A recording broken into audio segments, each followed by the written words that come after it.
just wanted to say welcome to our session here for Step Up. We're excited about things. So we have some people here that are joining us online. I see a few faces that were here last time too. We really appreciate you guys coming back. We think this is a fantastic thing. We're going to do things a little differently than last time, just because we want to make sure that everybody gets a chance to kind of see what the exercises that we like to do are, that we give everybody a chance to get a little bit of movement in. So we're going to lead with that today. And then, so I'd like to just kind of ask online, if everybody, who has a prosthesis that they're wearing right now that's online? Can you just raise your hand? So we have two. Well, I have a hip of it. I have a prosthesis. It's not on. It's not on. Is there, okay, which that's fine. So so what we want to do is we're going to go through some of these exercises. We'd like you to try to participate if you have your prosthesis, but don't do anything that doesn't make you feel safe, right? So we want to make sure that for a lot of these exercises you have something that, if there's a chair that you have, something that you can hold on to. There's going to be some exercises that have a balance component, but we don't want you focusing on balance. We want to focus on good, solid muscle control, so that we can make sure that we're really focusing on the quality of the exercise and not trying to hold ourselves up. And then kind of identifying the muscles that you're feeling so that you know how, and then we'll try to explain how those muscles work during ambulation and during gait as well. So right.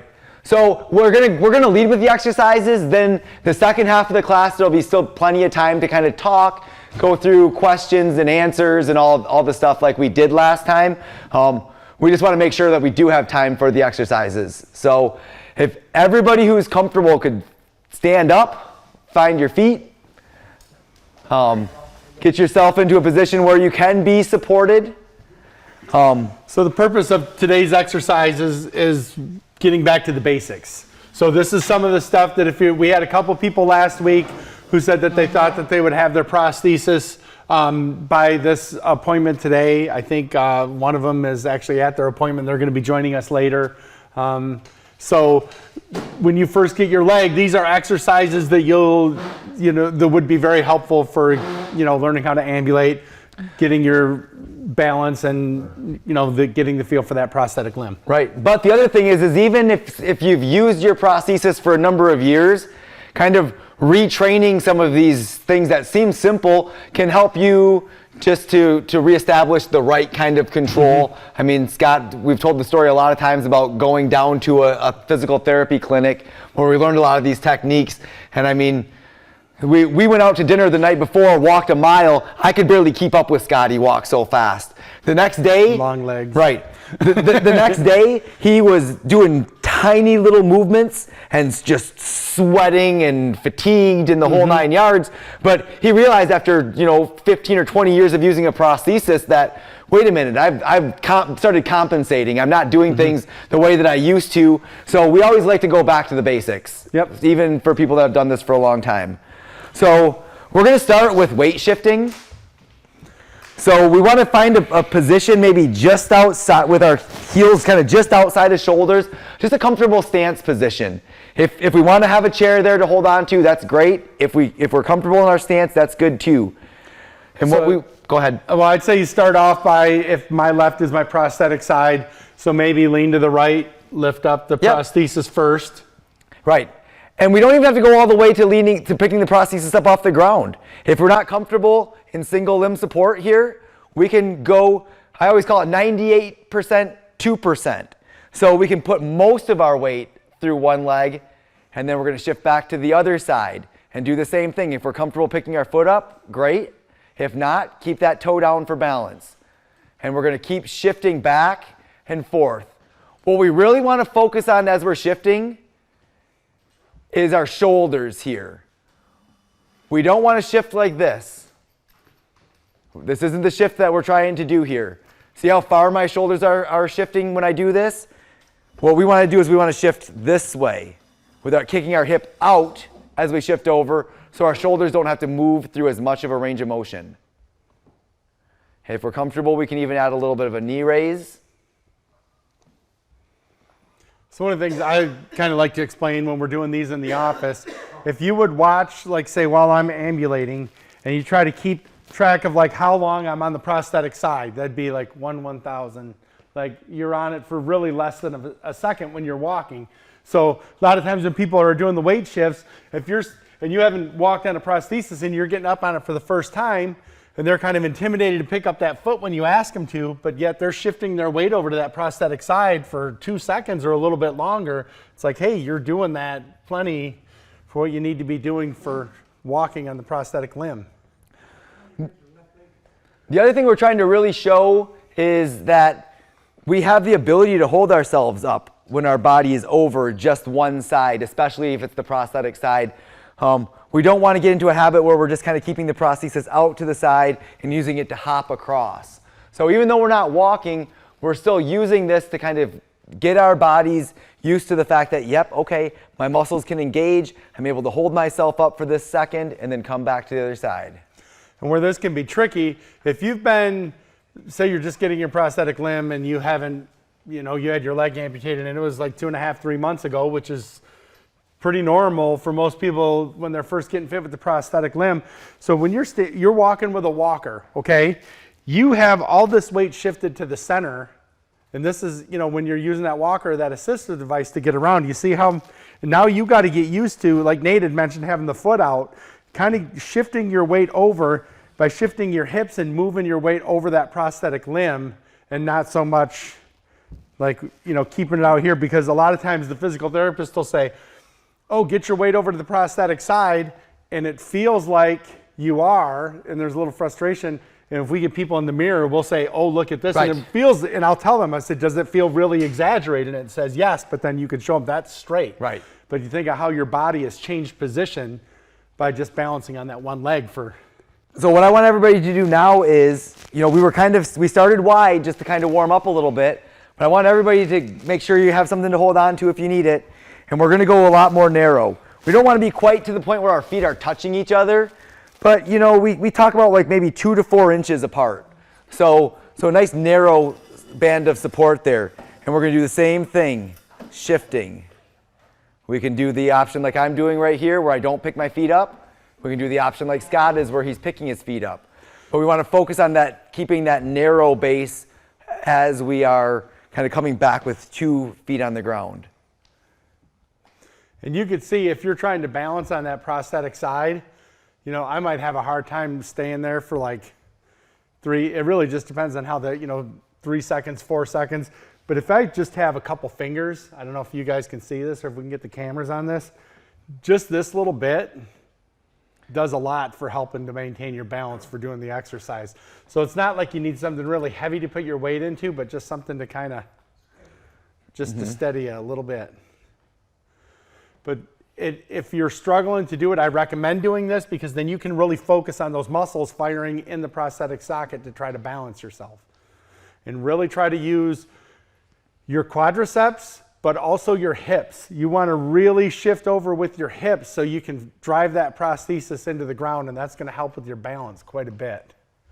So you say we don't have ankles, and you'll learn to feel the ground forces and use your hips to compensate. So now we're going to do some, with our feet still narrow, we're going to all kind of shift together, and we're going to do 10 fast, and then we're going to do 10 slow. So 1, 2, 3, 4, 5, 6, 7, 8, 9, 10. 1, 2, 3, 4, 5, 6, 7, 8, 9, 10. Good. Everybody that tried that, the slow ones are obviously much harder than the fast ones, right? Does everybody agree with that? Why do we think that the slow ones are harder than the fast ones? Balance, yep. So we just have to spend so much more time with one leg on the ground, right, with the other one on. So those muscles, we can't just keep shifting and get off it. We have to get on there and hold. That hold can be the real tricky part. But that hold can be the difference between, during a stumble, staying up or turning that stumble into a fall. So we really want to focus on that hold for a second, hold for a second. And that's the idea when you're kind of doing these exercises. But do them fast also. Like warm your body up. Go through a little bit of both. So that's the weight shifting. The next exercise we're going to do is called heel strikes. So we'll have Scott demonstrate that. I don't know if Chris, I don't know if you want to come up onto the stage and demonstrate it with an above the knee prosthesis, and I can kind of come down to the side. Chris here. is above the knee and I'm below the knee, so we kind of demonstrate each way. So the idea is, if we want you to get your sound limb down and get the toe of the prosthetic foot slightly behind your heel there, and then by pushing on the front wall of that socket, you're going to initiate knee flexion. But we don't want that heel to just drop to the ground, okay, like this. We want you to push back on the socket and drive that heel right down into the ground. You see that, how there's like a snap at the end of that movement there? So you got to push back on that socket to get that snap. And you should feel these muscles in the back working. I mean, the way I like to usually say it to people is, think that your heel is a hammer and the floor is a nail. You don't just kind of take a hammer and drop it on a nail, do you? You make it. We want to hear a sound when that heel hits. This is an exercise. This isn't walking. So we want to hear that loud thud as that hits.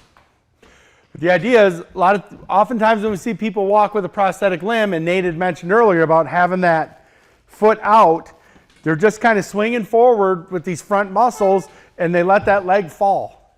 And it's all the way out, and then they're just doing this. And they're not using their muscles to control that prosthetic limb. And that's like using the prosthesis like a crutch. What we're trying to train you how to do is identify the muscle groups that you used when you walked before and how to utilize them properly. So you don't want to just let that fall to the ground. You want to use these muscles here to drive that heel into the ground. And what you really want to kind of stop and think about is, as that hits the ground, are these muscles behind your leg, are they nice and tight? You want those muscles to be tight and engaged as that heel is touching the ground. And honestly, what this exercise is for is, again, so that you're really thinking about those muscles. You're not getting your foot on the ground and then trying to tighten up.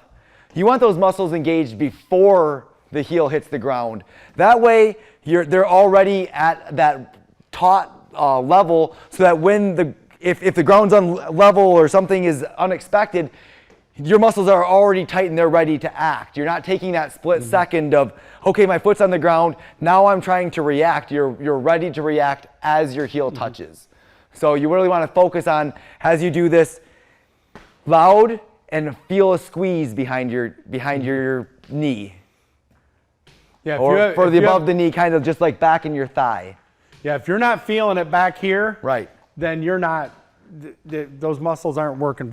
And if you feel like your calf muscle's tightening while you're doing that too, that's perfectly fine. I mean, we've had a lot of people over time tell us that maybe in a below the knee prosthesis that doing this causes their muscles to cramp up.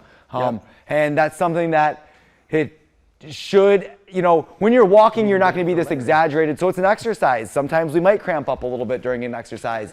It's not necessarily indicative of a problem. So we're going to do 10 heel strikes. Yep. And then we'll take a little break and maybe do another set of 10. Yep. But I just want to kind of we'll examine everybody in here, and then hopefully people online can join us and do them too. So ready? So with your heel, with the toes back, we always say set. And then when we say strike, we snap the heel to the ground. So set, strike, set, strike, set, strike, set, strike. Is that 5? Yep. Strike, set, strike, set, 8, set, 9, set, 10. Okay? Everybody Good. feel that back here? Okay. And notice, I don't know how it resonated through the camera, but you could hear the heels hitting the ground. Right. That's exactly what we want. So, all right, we'll do another quick set and then we'll move on. Everybody ready? So when you're doing these exercises, like the other ones, it was more like time. but doing sets, just so if we're doing sets of 10 here, and that feels good, you might find 3 sets of 10 feel really good. You can kind of increase or add an extra set or go 14 if you know they're feeling a little easier for you. So the idea is just adapt it to where it feels like you're getting the benefit of the exercise. Ready, set, 1, set, 2, set, 3, set, 4, set, 5, set, 6, set, 7, set, 8, set, 9, set, 10. Okay, good. Good. Those sounded like good ones. Yep. So, Can everybody kind of feel a little bit of a burn from that? I mean, do you feel the muscles engaged? Maybe not burn, maybe not to the level of a burn, but do you feel that you were using some muscles there? Good. So the next one is going to be pull-throughs. So you guys can demonstrate again. Again, what we're doing here is we're trying to emulate what happens with the muscle groups that you're using. So we talked about we want you to use those muscles so that when you're striking, we want you to initiate that knee flexion and then extension. A big part of this too is you'll hear a lot when you're walking if you're getting inconsistent steps, meaning sometimes the foot can be placed in, out, one step's too far, one is too short. If you're just throwing that leg out there and you're not using these muscles to push back on that socket wall to initiate that knee flexion, you're going to get inconsistent steps all the time. So what you're doing here is you're creating a consistent gait pattern, okay?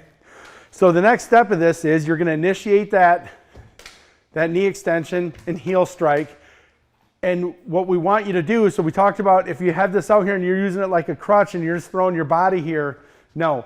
The next step is when you actually walk, you're using these muscles to pull yourself through.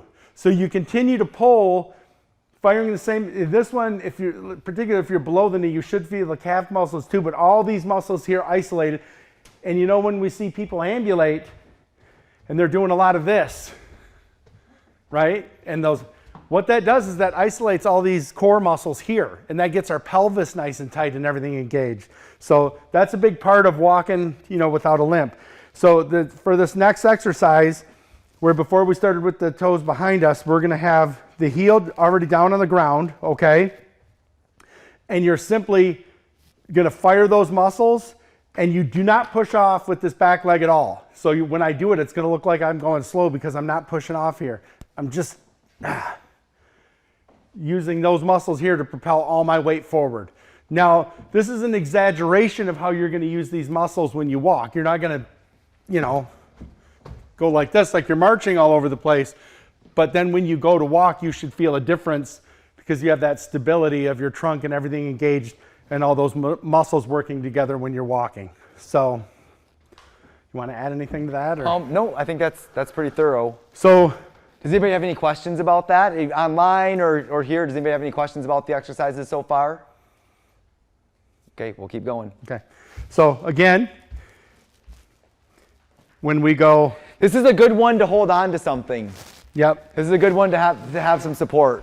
Because again, we want you to be able to focus on that muscle contraction and not be worried about fighting your balance as you're balanced on only the prosthesis. So for Chris here, I've got my own knee, but he's working that prosthetic knee, and he's got, depending if your limb is shorter, obviously you don't have as much muscles here, so he's got a lot less to do those pull-throughs, but so it's a great exercise for strengthening those hip flexors. So with the heel forward, we're just going to say pull, and then when we say the number, get your sound leg behind you again. So we'll go pull, 1, set, pull, 2, set, pull, 3, set, pull, 4, set, pull, 5, pull, 6, pull, 7, set, pull. And remember, do not push off with your good leg. That was 8, right? Yep. Pull, 9, set, Pull 10. Everybody feel those? Chris? You feel those a lot more now back here than you did with the heel strikes. But again, we start out with the heel strikes because you should start to feel that muscle, strengthen the muscle. If you're struggling with these, which honestly, if you've just gotten your leg, you should be, use the assistive device. It's going to go a long way. We really talk about doing that because we're looking for proper isolation of the muscles, proper strength and balance, because we're trying to avoid gait deviations and bad habits that develop later on down the line. So just think of this isn't like, oh, I'm not tough enough to do it without it. This is just like any other workout machine in the gym. This is just an extension of what you need to get to work those muscles properly. Okay? Right. So now that we've completed those exercises, what I like to do is right after we finish those exercises, have everybody just walk, even if it just we'll do a quick lap around here while you're kind of thinking about those exercises and those muscle, like that muscle memory is fresh in your mind. So let's just do a quick lap around. Yeah. We're not necessarily completely doing the exercises, but we're thinking about incorporating these heel strikes and pull-throughs into the gait. But back, when we were doing the clinics and we had new people at every Right. one of them, there was always an eye-opening moment for somebody because they Right. were like, oh, I'm able to pull through and I don't have this going on anymore. And you feel that trunk engaged and you've got a nice straight gait pattern. So.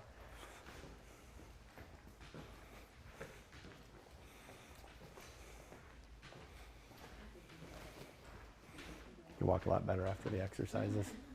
Good job. Yeah, it does. I mean, No, it does, because these guys are talking over here, and they're both people that have used a prosthesis combined. They're over. I won't speak to their age, but they've used a prosthesis more than 50 years combined. And they're both saying that just doing those exercises, they can feel a difference. I said something earlier, and this is getting back to the basics, and there are some where we'll go through the whole thing but that's like a 3-course seminar. Right. We're trying to do an abbreviated, but we talked about early identifying the muscle groups, and that's so important. Right. Because that's where experienced users are still saying, once you feel those muscles, you can fire them then whenever you need to. I mean, Right. I always used to, should I tell the VA story? Sure. I mean, I worked with my therapist for quite a few months, and he was always telling me, shift over to this side, fire these muscles. And I was like, I am, and he's always on me. And I remember telling him, like, I don't have a foot. The stuff that you're asking me to do, I can't do. And I'd started working in prosthetics, and I was working for another company. And, when you're going to the hospitals, it's long hallways and everything else. And, I graduated. I wasn't using the assistive device at the time, but anyway, I'll never forget, I was at the VA in Saginaw, and I was walking down the halls. It was like the very first time I found myself, and I felt my calf muscle. I didn't really understand the other muscles that were working, but a lot of this stuff is us breaking it down. But I felt my calf muscle firing in the back of the socket. And then what was really happening was I was like, oh, all the rest of these muscles are engaged, and all of a sudden I wasn't doing this anymore. So when we talk about identifying the muscles, that means you can turn them on and off whenever you want. And the joke always was, people would say, well, why would you want to turn it off? When we tell the story, it's like, well, because if you haven't used, for me, it was like 11 months. If you haven't used those muscles in a year, it was literally, killing my butt. So. But, being able to say, okay, I'm there, and then get back to it. And that's, the other thing with me is I had quit PT 7 months post-op, and I went back 11 months post-op. So when we talk about not developing those bad habits, people always say, oh, I'd like to walk like how you walk or like how Chris walks. But the funny thing is, it's like I really thought at the time I was too smart for PT because I had to get back to work and do all this other stuff. And the funny thing is, I always thought I looked stupid with a cane. But I remember my therapist saying, well, do you think this looks cool? And I was like, okay. But, luckily I went back in time that I was able to correct my habits. But it was a lot more difficult the second time around than it was the first time around. Right. So. And that's why I forced myself to use a cane, even though I was young, Right. strong. Yep. And Well, that's what it was for me, is I had to get back to doing that. So what Chris was just saying, because I don't think he's mic'd up for the people online, is he's saying that even though he was in his early 20s when this happened to him, he forced himself to walk with a cane for what felt like probably way longer than what you thought you needed it, for over a year, just so that he could make sure that his body was adapting the right way and that he was learning all the good habits instead of picking up bad habits that could just get from point A to point B. Because once you start doing this, these core muscles and these flexors aren't engaging. So. So I know that we had somebody online that brought up, and I think it was Tim again. Welcome back again, Tim, who reiterated that he has about his fear of falling. And we certainly, so what I want to talk about is that while we talk about a lot of these exercises being things that are going to help you walk without a limp or walk, more symmetrically, to use the, medical term for it, these are also for safety. So a lot of these exercises are going to teach you how to have your muscles engaged at the right time and in the right way, so that the control of the prosthesis, so that you can be in control, so that you can redevelop that confidence. Well, knowing over how to use that prosthetic knee and having the muscles to do it. Right. Like one of the most common places where an above the knee amputee will fall, it's when you're in a tight space and you're taking short steps. Imagine like if you go here and you just kind of pick that leg up a little bit, and you don't have all your weight here and it starts drifting, look at the knee's already in flexion if you start transferring your weight. But if you're simply, because you're doing the heel strikes or some of the other stuff and you know the muscles and you know how to control that knee and you're kind of planting that down and you're pushing on the back of that socket, you can hold that knee in extension. And when it's in extension, you're not gonna fall. Getting strong muscles, and Chris, do we have the microphone here? You weigh in on this, if you want after I'm done talking, but or if you start to stumble and that knee's drifting into flexion a little bit, and you can push back on that socket wall to force that knee into extension. I mean, that's something you're able to do. And if you don't have the strength or you don't practice that so you understand how the knee functions, you lose control of that knee and you can save yourself from a lot of falls. So Chris, I don't know if you want to speak to that. And actually taking very small steps, doing it as an exercise is very important. Yeah, especially for the transfemorals. Right. Yeah, there's an exercise we do called baby steps.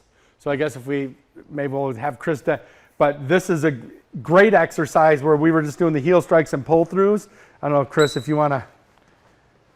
So this is like mini heel strikes and pull throughs, and it doesn't look like much, but that's very hard to do. Everybody here has done it before at some point. This burns. This is intense. That's intense. That's a lot. It does not resonate that this is an intense exercise, isn't it? Especially getting a knee to unlock. Right. Yes, because you're getting that knee to unlock, going to flight, and that's a small bursting. There's so many muscle movements happening in that small period of time. And a lot of time what we're looking at is, you might go through manual muscle testing. A physical therapist comes in and tests everything out and says, oh, you're really strong. You're strong in all these directions. And we're not questioning strength. It's the speed of those contractions. It's how fast can you make those things happen so that you're adjusting and modifying so that you can stay upright instead of losing control of the prosthesis and having it cause a fall. The more recent clinics that we've been to in therapy, that's the big thing now they're talking about. It's not the strength of the muscle, it's the speed of the contracture that we actually rely on for balance, because we can contract those muscles in the socket and use them to help ourselves balance. Does that address your question, Tim? I hope that it does. I think a lot of it is in my head. My last amputation was April 23rd, 2001. I fell 21 times in 24 months thereafter. 20 falls I could understand, just as long as I knew what idiotic thing I did. The 21st thing, I also figured out what an idiotic thing I did, but it just rattled my blank mind. I was in my kitchen with my prosthetic on. I went to grab something up high, which offsets your balance, etc., and I crashed. But that rattled my brain. So what we really want to focus on now, Tim, is retraining those muscles, and confidence comes later, right? I mean, confidence doesn't just, we don't get the ability and automatically inherently have the confidence at the same time.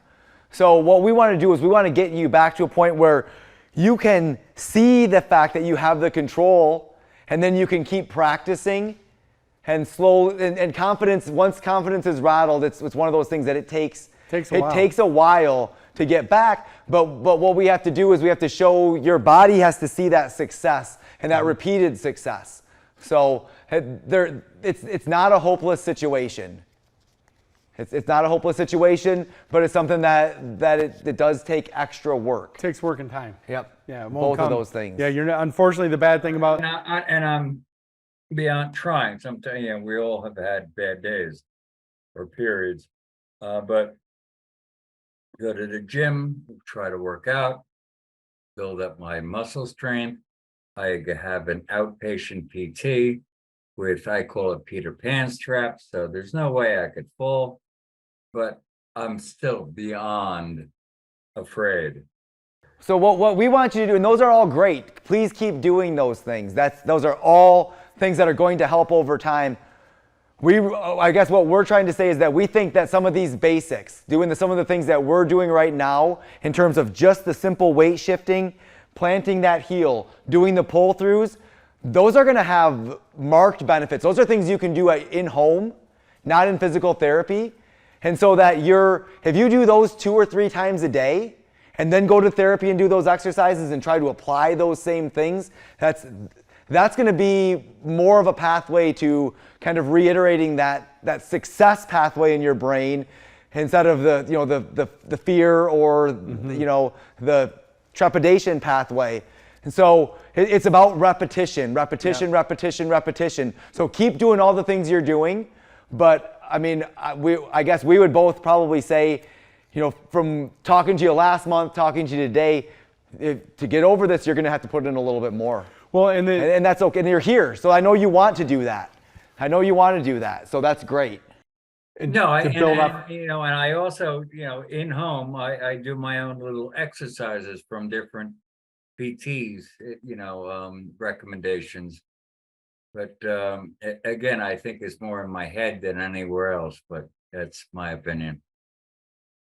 And just to build off Nate's point and your point, doing the exercises, the thing is with home with physical therapy is if you're getting the max amount of visits you can get as an outpatient, it's 3 a week. Mm-hmm. So that's only 3 hours. Where you think of like before we had that amputation, how many hours did you spend on your feet a day, 7 days a week? So it's, it's just to really, therapy's great. We're not saying, right. No, but we just don't get enough of it. Unfortunately, insurances do not pay for the kind, and I think we say that over and over and over again, and we'll continue to say it. So the more you're doing at home, the more you're just empowering yourself to kind of speed up those circumstances because it is a long road. So. Right.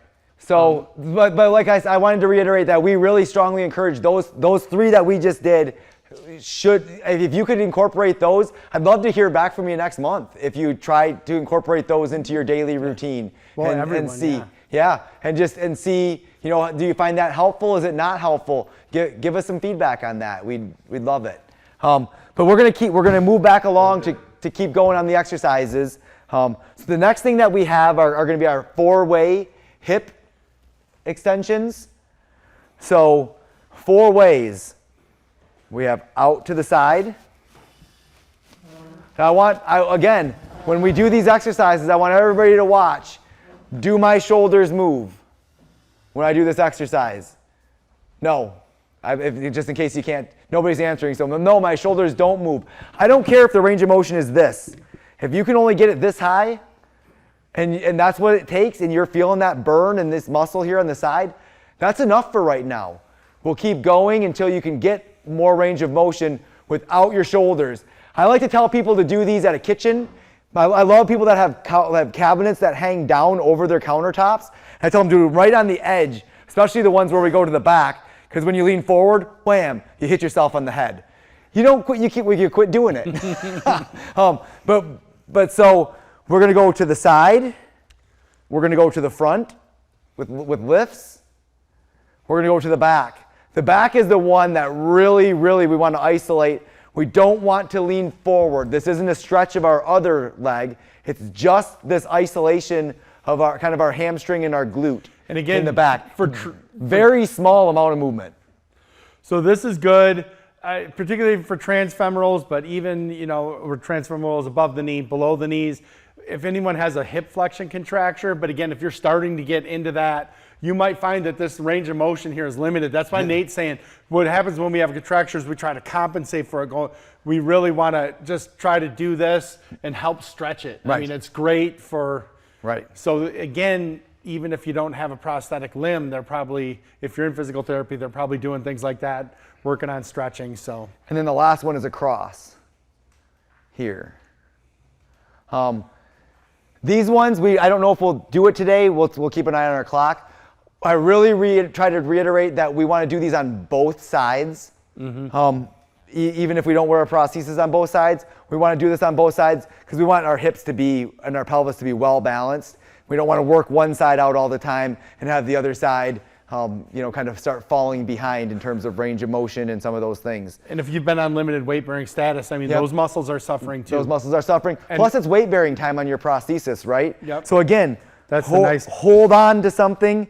I mean, this one, especially with the amount of time that you're doing, you might find that you're using the assistive device a little bit more than some of the balance exercises we did before. That's okay. Don't worry about that.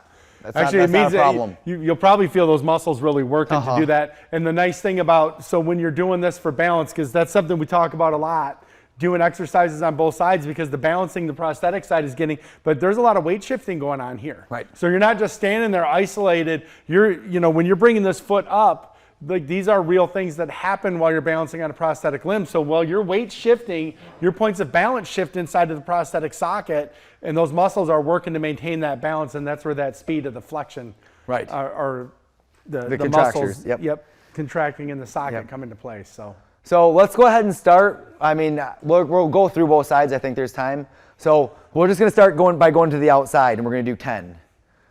1, 2, 3, 4, 5, 6, 7, 8, 9, 10. Now when these get easy, we can always put a tension band around our ankles.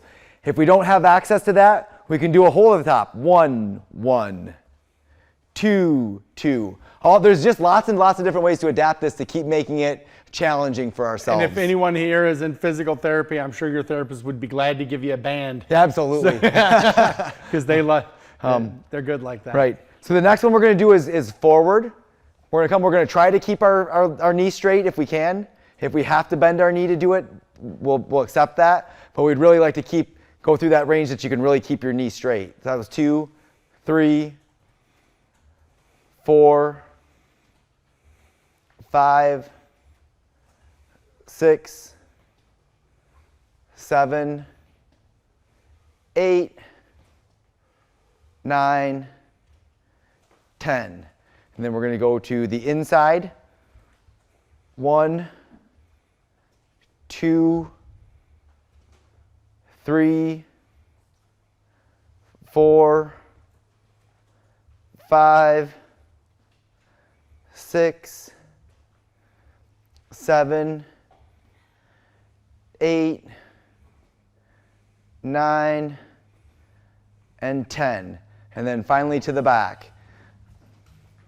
1, 2, 3. This one we really should feel a squeeze as we get to the top. 4, 5, 6, 7, 8, 9, 10.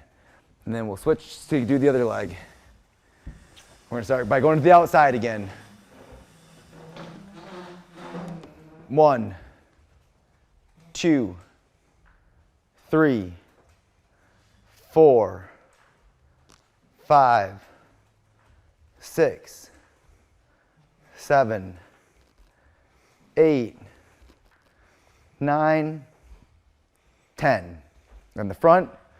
1, 2, 3, 4, 5, 6, 7, 8, 9, 10. We want to focus on nice, slow and even. We're not kicking, we're swinging. And so the same thing to the inside. 1, 2, 3, 4, 5. We really want to work the muscle through the full range of motion. 6, 7, 8, 9, 10. And finally to the back. 1, 2, 3, 4. If anybody starts to feel this in your lower back, you're going too far. 5, 6, 7, 8, 9, and 10. Good. Ready to take a little break, shake that out. Those get a little bit, get a little lactic acid going with those, especially when we add tension bands. But so we've got one more exercise we're going to do. Then we'll take a short break and we'll reconvene and do kind of more of our question and answer session of things. So the last exercise we're going to do is chair squats. You know, we think that even though squats are really hard on our knees, they're still a really important function of our bodies. You know, and the ability to go down into that position is really, really important. So Scott can kind of demonstrate on a squat what. You want to show the adaptive? Yep, exactly. So, this works really well if you're below the knee amputee. So the one thing that we encounter when we're trying to do squats is how the weight, and we're bearing all the weight on our residual limb inside of the sockets, because now it's not dispersed evenly. So for example, when I come down to do a squat like this, I've got all the pressure on the front of my shin in the socket. See, look at how my foot, his ankle doesn't bend, so his heel comes up off the ground. So this is very awkward, very uncomfortable. It causes discomfort inside my prosthetic socket. Instability too, right? Instability. So one of the things that I've shown, and I've learned this from other people over the years, if we just stand with our feet wider and turn our toes out, you see this, kind of like a plie. Now I can go down into a squat and look at my residual limb is straight up and down inside of the socket, and that foot is flat on the floor. Right, so he's able to drive back up through the prosthesis instead of kind of just being on the toe and having that moment of instability. But a lot of us say, okay, I'm not ever going to want to do a squat, right? Like, come on, let's be serious about this. So who here sits down in a chair? Does everybody like to sit down in a chair? Who here likes to get up from that chair? Okay, then we all like to do squats. So what we're going to show is we're going to show the adaptation of what we call a chair squat. These are things that, I mean, bodybuilders do chair squats. There's nothing wrong with it. It's not a cheat. It's not anything. What we're not here to do is to flop into the chair and flop back up. We want to be controlled, engaged. If we have to take a moment at the bottom to rest and reset before we stand up, that's fine. But what we would really prefer is through the course of this exercise to go down until you feel the chair and then come back up without ever really stopping and supporting your weight on the chair. Now, if you have, like I said, if you're at a point where that little pause lets you regroup and get back up, fine. No, that's not a problem. Don't think. But our goal here, you know, over time is to be able to get to the chair, feel it, and then back up without just flopping down on the chair. So let's go ahead and, again, if we need to keep a chair in front of us to help, I really, really like at home, I like kitchen sinks, because kitchen sinks are usually pretty firmly anchored to things. So we can have our hands on that kitchen sink so that when we're going down, we've got something. Now, we don't want to use everything in our upper body to pull ourselves up, but if we need a little assist, so holding on to something in front of us can really help us with, one, the balance that we need, and two, just that initial impulse to start things back up. So for transfemoral amputees, obviously it's going to be harder to get that low. And I certainly don't want to say that it can't be done, because I know people who have it, they're very strong and they've walked on them for but that's why we work towards it. So I just want, if you're going and you've got the sink or whatever, and you come down yay far, there's still a benefit to this. Right. And those muscles are strengthening, and then you'll increase that range of motion as that strength increases. Right. And I mean, there's nothing to say you can't put cushions on the chair, build the chair That's a good up idea. to a higher level so that you can still get that idea of, okay, I've felt that there's contact here, and now I can come back up. And so there's lots of ways to adapt that so that you can feel comfortable and get through that full range of motion. Scott's right. What some prosthetic knees, like especially the mechanical knees, would really require you to use all of one leg, right? So you're doing single leg squats down to the chair and back up. It's really hard to do. We don't expect everybody to do that. A lot of the microprocessor knees are going to help on the way down. but on the way up. But on the way up, you have to really consciously fire into the back of that socket to get any extension moment on the knee, and you're still going to be looking at like 10 to 20% of assist and doing 80% Or if you've got a of the other side. weight-activated locking knee, it's Yeah, just not going to work. And if you have questions about the exercises, and I know we have a Facebook page, I don't know, Brian, if you're hearing like what I'm, but I know people reach out and they ask questions. So it will be relative to the knee. And if you have questions like, hey, this is, and you know what kind of knee you Right. have, feel free to put a thing down there and we'll try to blast you an answer in a Right. reasonable amount of time. Give us a day or so to respond, because if we're at work, we'll Right. usually get the stuff at night, and then Brian will put it out. But we're happy to try to assist in that Right. way, or ask your prosthetist. They know how your knee functions. Yep. So we're going to do these chair squats. If anybody that's in the room here wants it a little higher, we can stack some chairs so that it's up a little higher. If so that we don't have to get to that point. Listen to your knees on this exercise. If we're feeling knee pain, then we definitely want to start building the chair up to us. We don't want to go so deep. That's why I said squats, even though we think they're super important, they can put a lot of strain if you do have a bad knee. Mm-hmm. So we want to be mindful of that, right? We don't want to hurt ourselves to where we can't do the rest of the exercises. So we're going to do 10 chair squats here. We're going to try to do them in a controlled manner.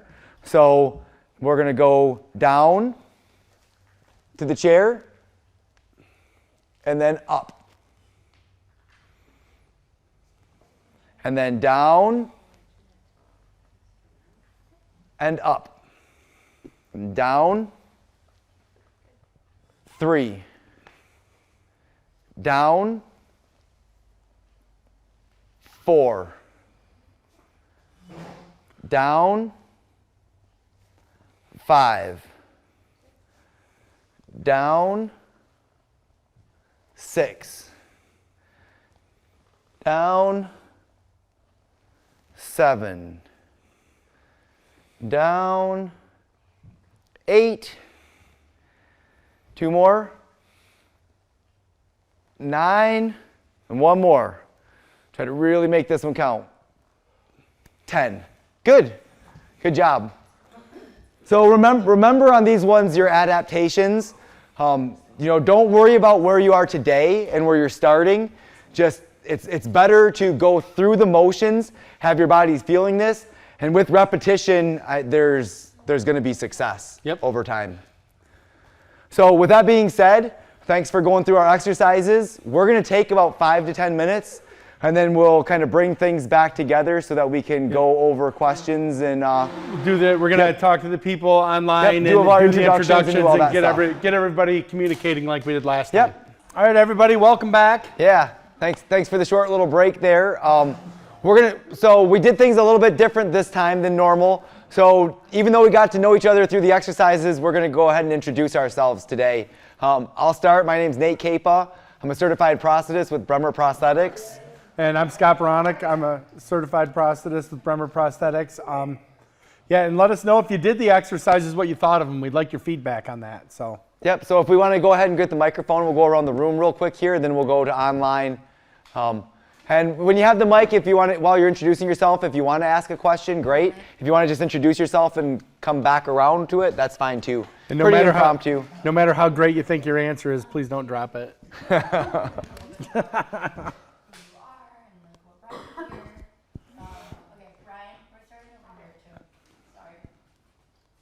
Hello, my name is Ben Geiger. Lost my leg about 7 years ago on Labor Day, car accident. It's been quite the exciting journey. Learned a lot of stuff about myself and people, and met a lot of good people along the way. Keep you going. Pay attention to what therapists say about how long you put your leg on for, that's for sure. I've had mine all blistered up and trying to wear it too long and didn't want to go home quite yet. Thought I'll be fine, but then 2-week recovery, get back on it, and then slow recovery after that, trying to get back to that hour. But just listen to what they say, and it sure helped my life listening to all those people and everyone here, that's for sure. Thank you.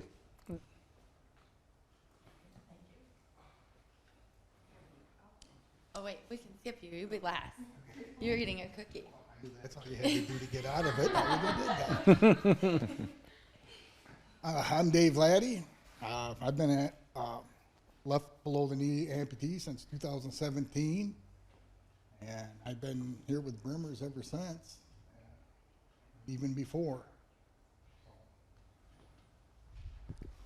That's it. Hey, here. My name's Dwayne. I'm a right leg below the knee. In 2011, 12, and I was one of the first ones when I met Scott at the recovery center that I wanted to walk just like him. Yeah. First thing I said to him. I've been with him ever since. Been coming to all these, and you learn an awful lot here, and they're awful good.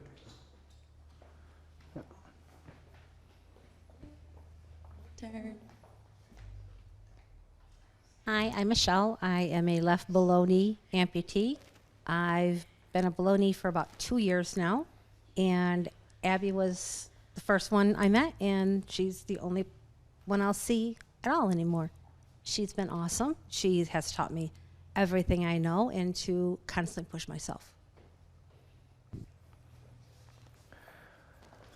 Is Chris? Great. I think we can go ahead. I think we can go ahead and go to the online. And I don't know how everybody else's screen is, but I see Ben is at the top left of ours. Ben, so if you want to go ahead and start, Ben, we'll kind of work our way.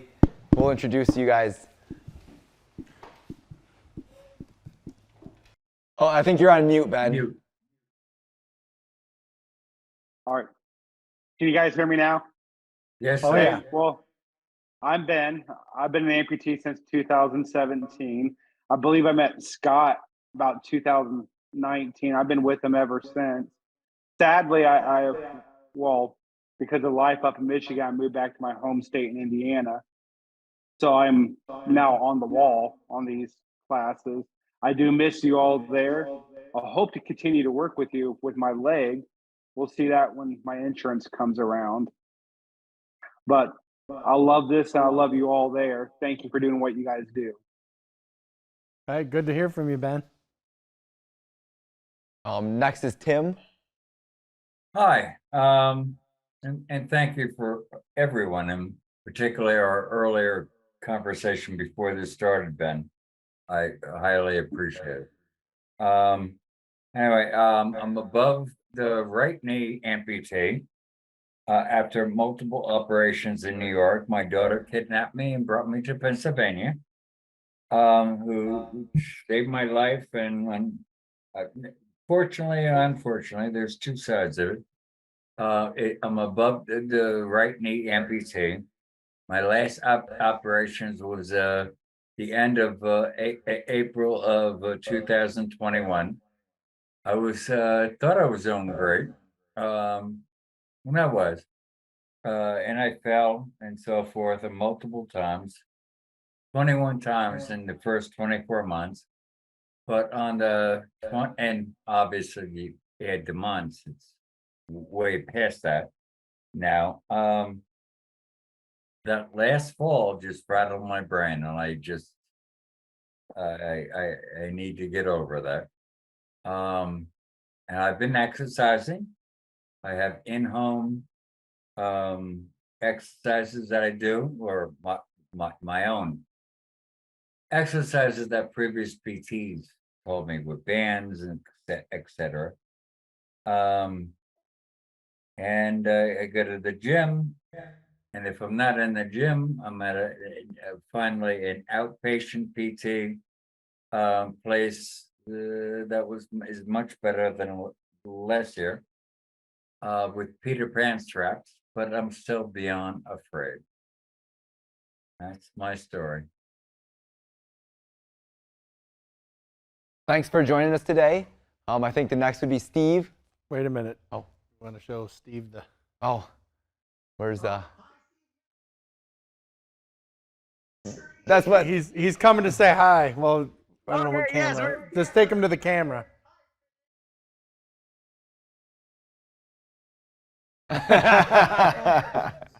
Yeah. Hey, Bear, I got my leg today. I just got my leg like an hour ago. Awesome. So how'd that go, Steve? It's doing good. I went up 6 stairs already without nothing. I like the prosthetics guy's like, I don't think you're gonna need physical therapy. He's like, you got a good like gait and everything. I walk perfectly fine, no crutches, no walker. I went up up and down 6 stairs. Nice. Good job. So I'm happy. I mean, I'm happy to be vertical on 2 feet than 1 foot. I don't gotta always put all the weight on that 1 foot anymore. Right. Very good. And so I overheard you mentioning that they suggested a wearing schedule. You know, using it an hour a day. Yeah. Yep. So that's a great. I mean, we think that's a really good strategy for kind of building your endurance, getting your limb kind of used to being inside the prosthesis, all those things. So that's great. We'll be real interested to see how you're doing. What? Yeah. So we'll be real interested to keep tabs on how you're doing. Oh, yes, I'll keep you guys updated. Yes, and I love to I know you got another one coming up November 8th or something I saw I'll sign up for. Perfect. We love it. All right, guys, I'll talk to you soon then. Thank you. Awesome. Yeah, left below the knee amputee, May 4th, 22, so just over a year. I had a crushed knee and lost my foot in a motorcycle accident and broke the femur. So I had a bit of recovery to go through and rods and medical devices and all kinds of stuff. A couple surgeries, but we're doing pretty well now. I went back to Boston at my year for the Bionic 5K, and I'm doing the San Francisco Bionic 5K in at the end of the month on the 29th. So, very cool. Yeah. The prosthetist, everyone tells me if I wear pants, no one can tell. My gait is really good. My balance is good. Everything's good. But some of that fine tuning stuff, like going upstairs, they say that I'm maybe shifting my hip a bit, so I need to pull strength a little bit more. But the thing that you mentioned while you were working out was what happens when the unexpected happens, when you put your foot down. And on Sunday, I was at Costco shopping, and I actually put my foot down on the wheel, not on the ground.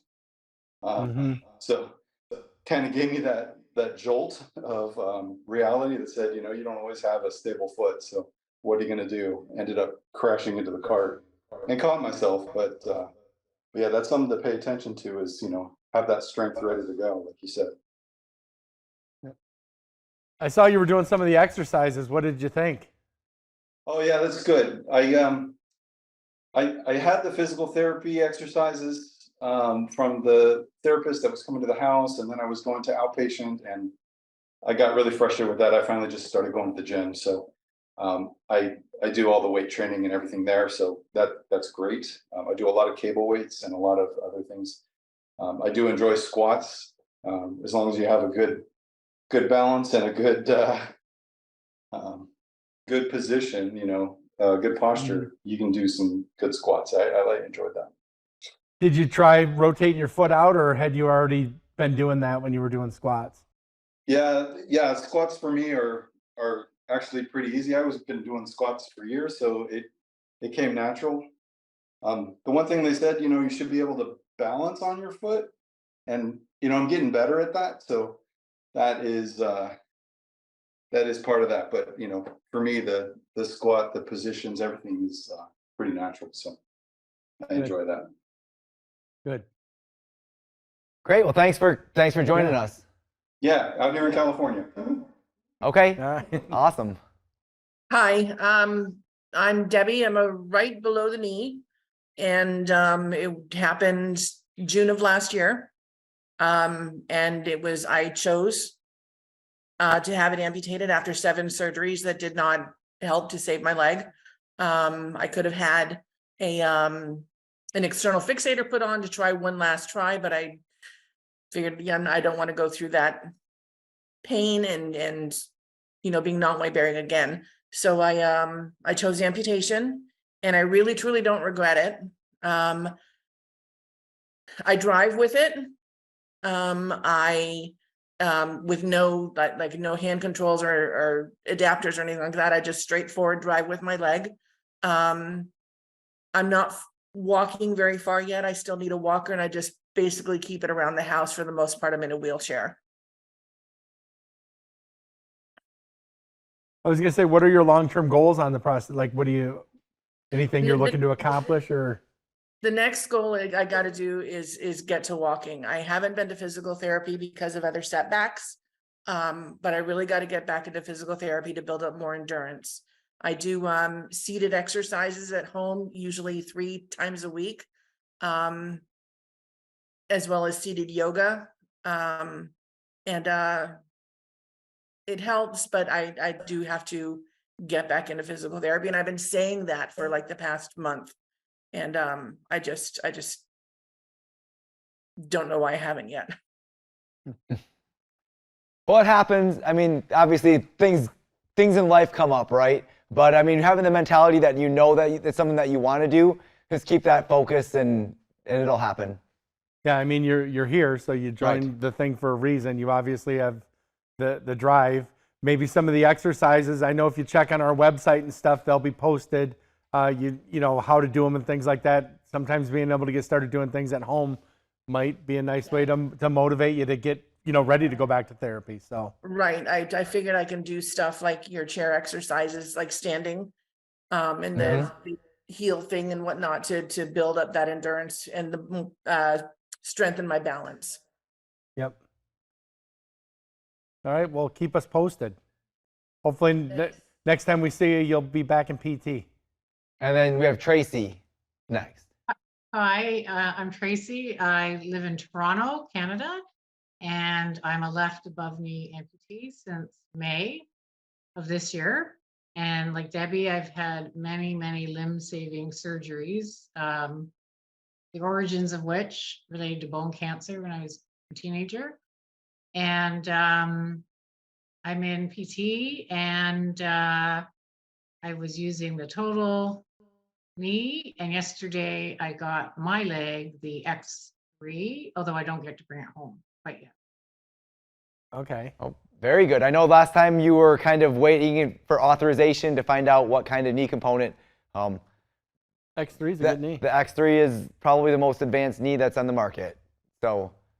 And I like to swim. Apparently you can swim in it. I don't feel I have to swim with a leg on, but I like to swim. Well, the idea is you can submerge it in water, right? I mean, would you use it for lap swimming? I don't know that we'd think that that's necessarily realistic. Well, some people do. And some people do, but like you were saying, I think most people that like to swim like to take their prosthesis off, but that knee is waterproof, and that's a big deal. It's a nice feature. Right.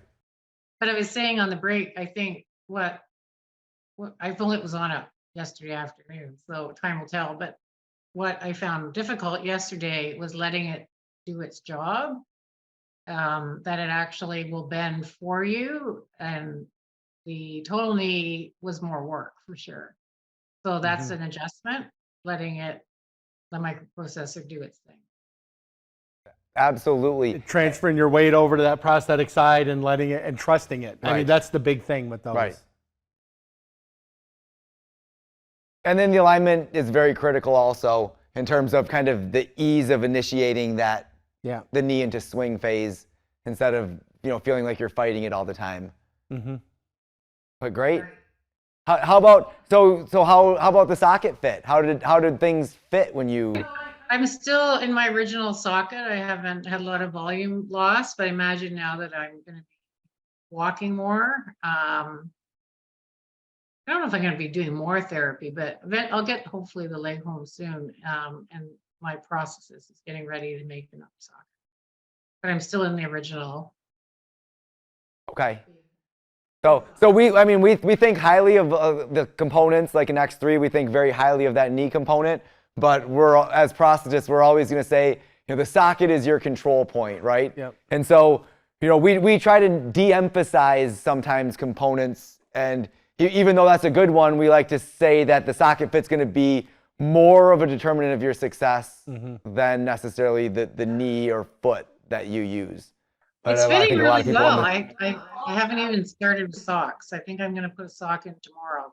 And you had mentioned PT. I just, going from one knee to the other, I think there's some benefits for physical therapy if you get authorized from that too, just to kind of get some training on the knee would be very beneficial. So. Oh yeah, I have a lot of PT in front of me still. Right, absolutely. Because like people have had limb saving surgery, like Debbie and the others. We have a lot of bad walking habits that have to be changed. I didn't walk properly when I had limb saving surgery because of all the metal components and lack of strength. So a lot of habits have to be corrected from decades of improper walking. Absolutely. Well, thanks for coming back. It's good to see you again. Yeah, we look forward to hearing how you progress on the new knee. So. Thank you. So I guess with that being said, thanks for the introductions, everybody. We didn't really facilitate a lot of conversation, or have like pre-planned questions. So who has questions for us? You guys were doing a pretty good job of being in conversation, while we were in the break. So we'd like to kind of get that going again. Don't feel like we can't just have the same level of conversation. Now, does anybody have any questions to start things off? When you go online, you look up different information about, having a prosthetic leg and all that. I notice there's a lot of information and people doing their own adjustments. I guess I'd like to know what do you mean Really information? Like people recommending that? Yeah, they're showing a lot of people actually doing their own adjustments. Well, I wear this shoe, so you make it. Is this just like on Facebook or on social media or things? It's social media. Yeah. Okay. YouTube. And right. All that so they're not prosthetists or medical professionals. Yeah. Right. And we certainly don't advise anyone makes adjustments to their own prosthesis. These people are in your field. Yeah. Well, showing this stuff. Are they talking about torque settings and? One of the things on the online thing I was going right, but there's different torque settings for different screws, things, and if your leg and foot falls off and you can have a failure, in our field, I don't know where we're told to recommend that people don't do their own adjustments and to come see us. That's why we're here. Am I going to say that I don't have patients that I know haven't done their own adjustments? You mean, are you going to lie? Well, but they have, but we still say in the same. They're going to do what they're going to do, but we tell them not to. But the issue is, like, I had somebody in I think it was a couple weeks ago, and yeah, he over torqued the wrench and the thing was stripped, and he's playing with the socket all the time, and next thing it was broken. So there's more to it than just alignment, which is very crucial in and of itself, and it's easy to get. It's harder than you think, and when it's wrong, it's hard to get it right. So I have a question. You're a certified prosthetist, so you've been trained in all this stuff. You do this for a living. How often do you make adjustments to your own prosthesis? Aside from like sock ply fits or maybe small. Unless I have no choice, I come to see you, right? Or I see somebody in my office because, they're looking at my gait. Here's the thing too, and if and I get that some people feel, okay, I'm really good walking on the leg, but and Nate knows this about myself because he does my fittings. If you align me a certain way, after a certain amount of steps, I'm just going to adapt to it because I can overpower things and I got a lot of strength. That doesn't mean it's a good alignment for me to have. So there's some biomechanical things here. So I know what point you were trying to make because I want other people to look at the floor reaction, things that you can't see when you're doing your own adjustments. So plus kind of the angle that you're looking, right? Mm-hmm. So you're tuned into doing this a certain way. Now all of a sudden you look at it in a different from a different direction. Those screws don't seem to make as much sense looking down at them as they do looking across at them and knowing which way things are going to move. I've had lots of people say that they, lots of people that I've worked with, I call them tinkerers, that like to, tinker with their stuff. And they get lost in it because when they're looking down, they're seeing it backwards. And they're thinking, oh, if I do this, it's going to make this change. And it's actually, usually Going the opposite. way. It's Yeah. usually kind of opposite of what they think is intuitive. So no, it's not something we recommend. If you do it, please be honest with your prosthetist. Yeah. I mean, we're not going to kick you out of the office. We're going to help you. I mean, it's the same thing. I mean, the people that I have that are just dead set, they're going to do this. I'm going to show them what they can get away with and what they can't get away with. I'm going to start to maybe have them, no, don't start turning screws. Don't do those things because there's a lot of things that can go wrong with that. Here are the things that you can do to safely manage your prosthesis until you can get back in. So, if those are things that you feel like you have to do on your own, talk to your prosthetist because they can give you suggestions of things that you can do that aren't going to put your safety in jeopardy. And you had mentioned, and this is the thing, it sounds like a lot of it was about switching shoes. Is that correct?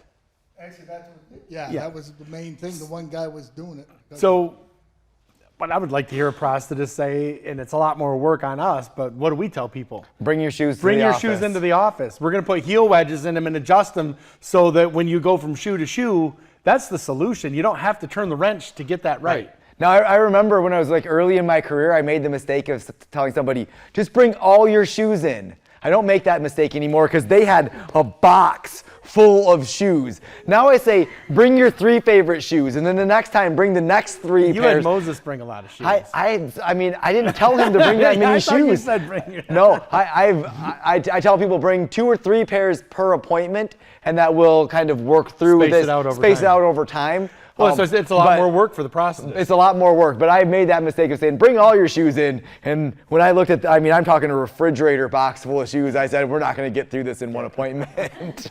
But no, then we can evaluate how it sits in the shoe. There's a certain way it's supposed to be, and then we get it sitting flat, and then you can go from shoe to shoe, and you don't need to turn a wrench. And it's great to know that, the process of how we align it for the heel height is fantastic.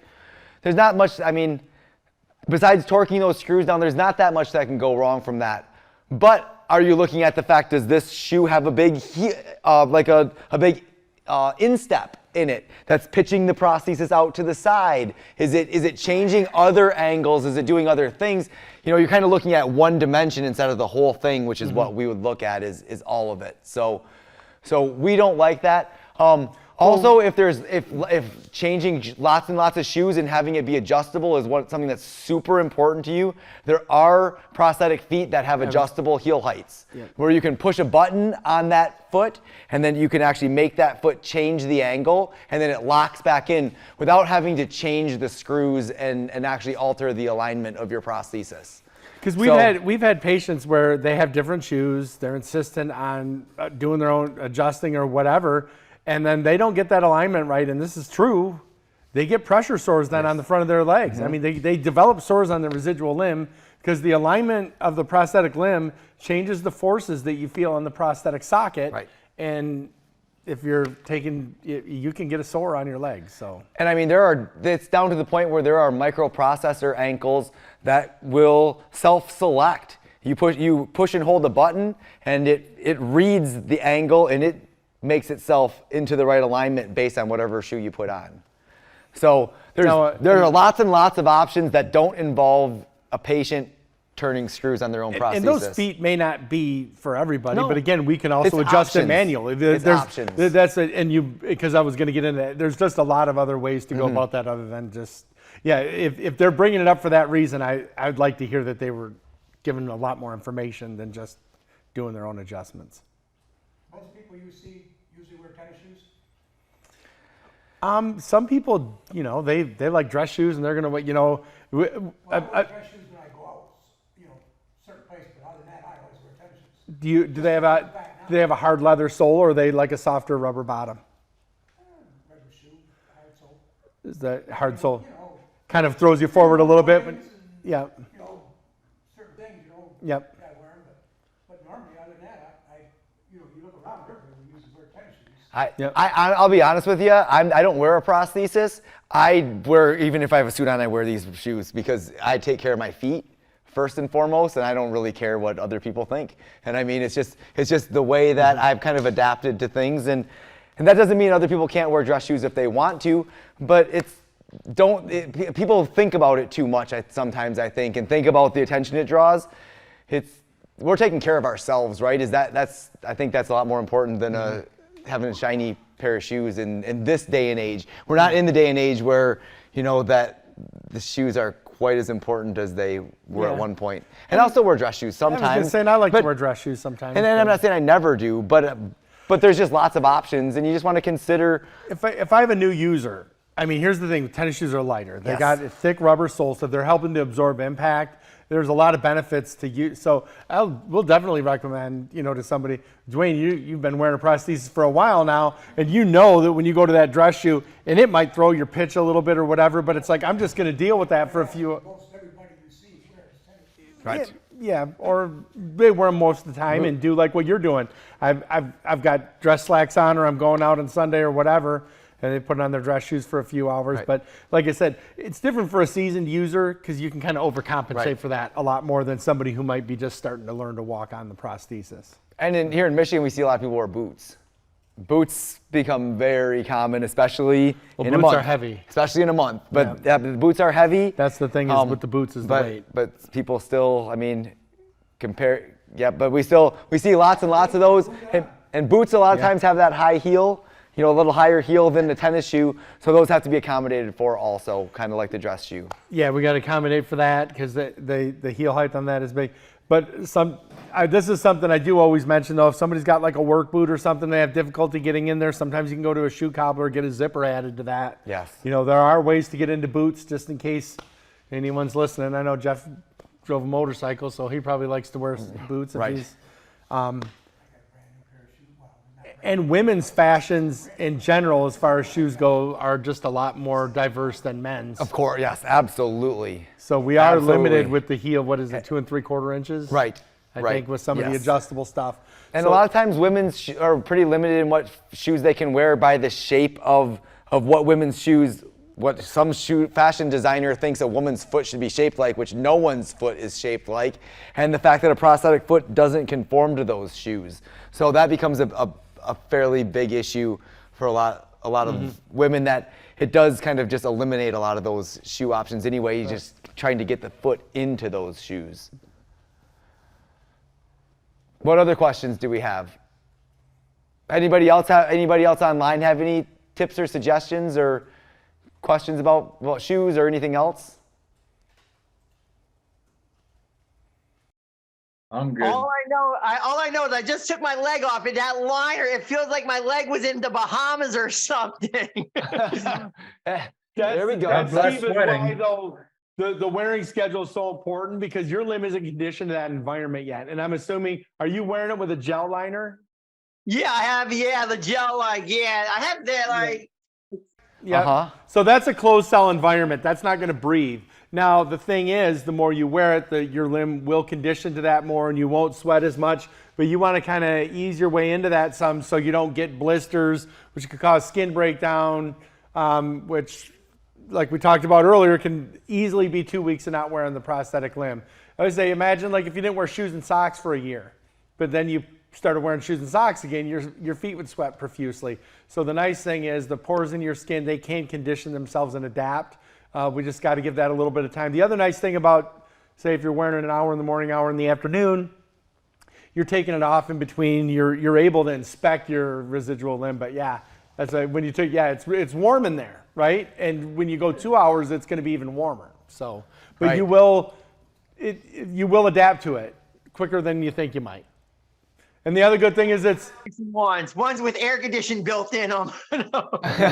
Right. Well, lucky for you, winter's coming and it's not summer. No, that's true. Yeah, winter's coming. It's colder. Yeah, because summer's a whole nother thing. Right. Okay, you guys are both prosthetists. I have a quick question. I came up with this thing.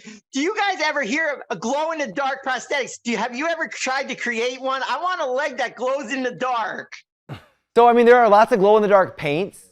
that could definitely be incorporated into a prosthesis, or any kind of fabric that glows in the dark could also be laminated into the socket. So that's something. Do you know those flakes that Casey puts in there? Yes. He has glow in the dark ones. Yep. Actually. So yes, the answer is yes. That's very doable. My answer to that is these are custom made, and that's what we like about custom made stuff. Right. If you want something, we'll figure out a way to build it. Right. So. If I may, Stephen, you can go to a bike shop and get glow-in-the-dark decals for kids' bikes. Wrap it around, you're good. There you go. It's like decorating. Yeah, it's like almost like Christmas. Put some Christmas lights around and start decorating. There you go. There you go. I'm a very sarcastic person, and I've increased my sarcasm in the past couple of years, but I have many funny things. That's a.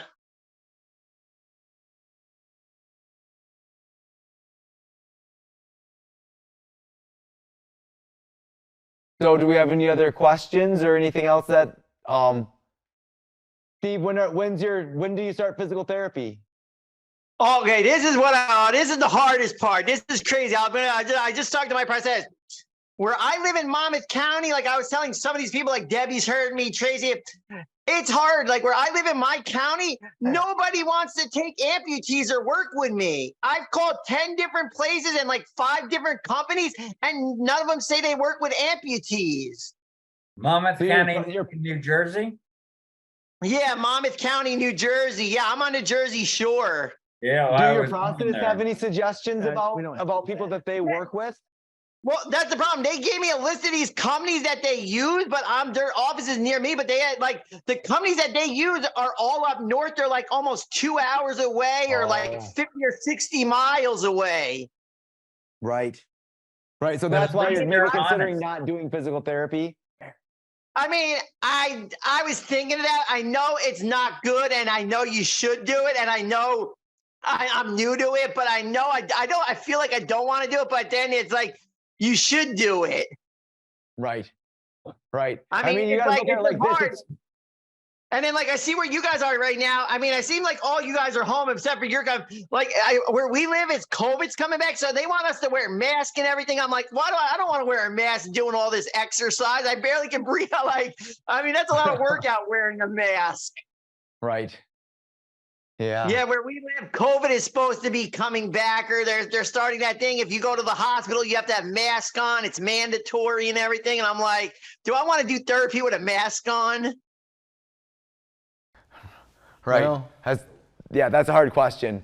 Yeah, and that's gonna just vary so differently from state to state and area to area, right? That. The problem was that they don't take amputees where I live is because they don't have the proper equipment that they need for amputee training or physical therapy. They don't like have parallel bars or nothing. But I'm like, if you're a rehab for physical therapy, wouldn't you have parallel bars? Not all of them do. Steve, Not all of them do. my PT, she's pretty new to above knee amputees, she's more experienced with below knee. So my prosthesis comes to many of my PT appointments.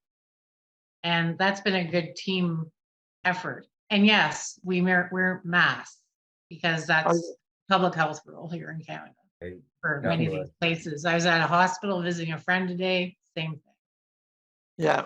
Yeah. But anyway, think about that. If there's a way to get like the expertise to come and attend some of your That's a great point, and that's something that we do also regularly is attend physical therapy with people, kind of make sure that their process understands. Even a physical therapist that works with a lot of above the knee amputees may not understand your specific knee component or the way your socket fits, or just certain aspects that we would understand that we can explain to them so that you're engaged in all these things safely, in the right way. I do have some friends that are from Long Island, New York, who work in prosthetics, and I don't know how far it's probably about an hour from the Jersey Shore, but I'll ask them if they know anybody, if somebody around your area, see if they have some ideas. What's your city or county? What? Yeah, I live in Monmouth County. I live in Keensburg. It's like right up the Jersey Shore. So I called like companies like they were called Strive, Ivy, ProCare, Jag One. These are supposed to be big name companies that are like rehabs. And I called all of them, and they don't like in Monmouth County. They don't take. But it's weird if you call up, say you go up north, maybe 2 hours away, they take their rehabs take amputees, but not in Monmouth County. Is your prosthetist nearby, Steve? Could he or she? Well, luckily, yeah, my prosthetist lives in the town over from me, and he lives around. Okay. Yeah, luckily my prosthetist is in Red Bank, and I live. It's like 20 minutes from there. But the problem is their main office is all the way up in Rochelle Park, New Jersey. So that's really far from me. But all them like rehabs up there, they do take amputees, but the ones down here don't take the amputees. Or maybe look at Steve, I don't know what to say other than I wasted a whole year. Yeah. With with a group of air quotes PTs that at the end of the sessions said we really don't know too much about amputees. So the fact that they did that up front with you, that's a positive thing. It's your decision. Good point. That's a But great don't go point. north, in my opinion. Yeah. Because I live north. Don't go north. Go south. All right. what about having the Yeah, processes yeah, zoom in, like to Go zoom south. in? I mean, check it out south. There's what is it? Monmouth University. Did you check that out? You mean Monmouth Medical or in Long Yes, Branch? Monmouth Medical University. I had my surgery done there. That's where I had my amputation. I mean, I could reach out to them. I do, like I said, my prosthetist said he would come to physical therapy if we could find one local. Like, I mean, the hospitals here where I live, they said they would take me, but they don't really have amputees, so they never worked with amputees. So I'm like, But at okay, least what is they're that going to honest. lead to? Honesty is a good thing. But Yeah, ask if that's where your vascular surgeon was. I'm assuming. Yeah. Ask him. Yes. For S and giggles. I've never heard of a hospital system that wouldn't. But it's different right. everywhere. I know Michigan. I think Tim's point that honesty is the transparency That's is good. refreshing. Where we should focus on that part of it. I think we're all kind of taken aback by the fact that there's this limited access where you are. Well, I like the recommendation of getting the prosthetist to go with you. Yeah, getting the prosthetist to go. And I think Tim's recommendation of asking your surgeon, maybe the hospital has some resources for you. Ask around. Right, and feel free to share like our website where we have exercises and things like that. If you have a therapist, the real thing is because amputees are less than 1% of the population. You're not going to see as many of us walking around as you are rotator cuffs and that type of stuff. So you got to get into if you get into a hospital system, because where we refer, we'll have one person says, hey, you know what? They did a couple of things with some amputees or worked with us at our clinics. And then they say, I want to get all the amputees here. Usually everyone's, because at least they're telling you they're uncomfortable. And if they're being transparent, and you've got the right therapist who's willing to try to learn along the way, you may be able to help someone else who's in your shoes later. There's going to be someone else a year from now, and maybe you break that trend. And the hospital is a good place. I like the fact that they're being honest with you, and I think if they say they'll take you anyway, try it with the prosthetist and give them resources and see if that helps, because someone else is going to come after you that's going to be in the same situation. Yeah, that's what I said. I would love to help people. Yeah, like break that trend for the next person behind me. Don't have to have their struggles of, okay, well, I can't find a physical therapist. I can't find something like, hey, let's train you. Let's work together, and I'll be your first. Maybe then you could do other people eventually. When Nate and I do these clinics, one of the things that we did was there was always open for therapists, because what did we always say? It's like that. When physical therapists go to school, they get 2 days on orthotics and prosthetics. That's it. So they don't really have any hands-on with patients. And it's such a big change when you get a hands-on with a patient and you expand your comfort zone a little bit. So, and all of us that attend these clinics, and you guys are attending regularly now, what's the one thing we all have in common? We're all trying to pass along information and change things for the next group of people. So I'd say if they say they're willing to do it and the prosthetist is willing to, you really don't have anything to lose. It can't be worse than no therapy. Yeah, So- yeah, that's like you said. You got nothing to lose. You got only something to gain. Hopefully, you help other people and you learn something in the time you're doing it. I like the fact that they're being transparent with you. I think that says a lot about, we could have you in here, have you walk around with a walker and just bill, and you not get anything out of it. It sounds like they'd be willing to try to learn, and it could be a win-win for everyone. Yeah, that's what, like you said, I like their honesty. Like they didn't say, oh, well, we'll come and take it. And then they don't know anything about it. And then they just, okay, well, we did your therapy and did nothing for me, really. At least they're honest. We see that more often than not. Yes. Honestly. So I think you're still, I get where it feels disheartening, but it might not be as bad, as dire of a situation as it feels like. Yeah. So hopefully next month when we see you, I'll at least have started therapy and moving forward. Well, if nothing else, Steve, try to save your hour for that day so that we can do some exercises. Yeah. There you go. Yeah. Oh, there goes Bear. Bear's like, hey, what's up, Bear? And if your And therapist Steve, wants go to, south. There you go. Go Sal. Right. I was gonna say that we have all of our amputee exercises online, like even like things people could do in the hospital bed, and he could always recommend that his medical team, whichever one he ends up going with for therapy, can check out all of our stuff online. Right. Oh, absolutely. Yeah. No, And they can hop on Step Up. Yeah, and absolutely. They can. I mean, if a your therapist therapist wanted could to come attend to this the class and you know, kind of see a bit about how we address some of these things, that'd be great. Yeah, because Tracy mentioned them, you know, she said, could they do Zoom? And it's like, you know, that just reminded me of all of the online resources that exist if they want to learn more. And they could always have a call with you guys. Yep. Right.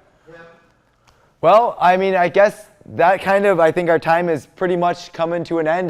Does anybody else have any kind of parting shots or other questions? If not, we'll want to take a second to say thank you to everybody for coming today, and we really look forward to seeing people next month.